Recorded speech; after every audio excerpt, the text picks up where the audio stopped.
Alwal circle माचारा Bolarum division में box Danish के कामों का रुकन असम्बली हनुमंत राव ने मुतालिका कॉर्पोरेटर्स जितेंद्र नाथ और शांति श्रीनिवास रेड्डी के साथ दौरा करते हुए जायजा लिया। 30 करोड़ की लागत से जारी इन कामों का जायजा लेते हुए उन्होंने इनकी मुनासिब और वक्त पर अंजाम दही की हिदायत दी। ये काम मुख्तलिफ मराहिल के तहत तकमील को पहुंचेंगे।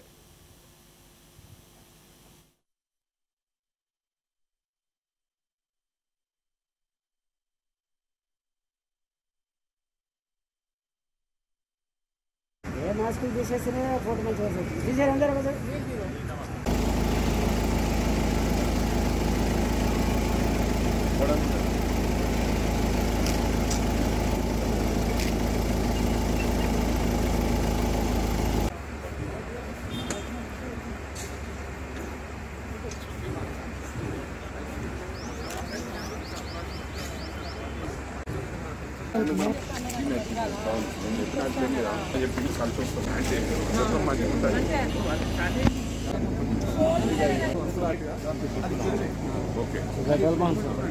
टीटीवी न्यूज़ यूट्यूब चैनल को सब्सक्राइब करिए, लाइक करिए और कमेंट करिए और हाँ, प्रेस द बेल आइकॉन तो एवरी अपडेट के लिए। Thank you so much.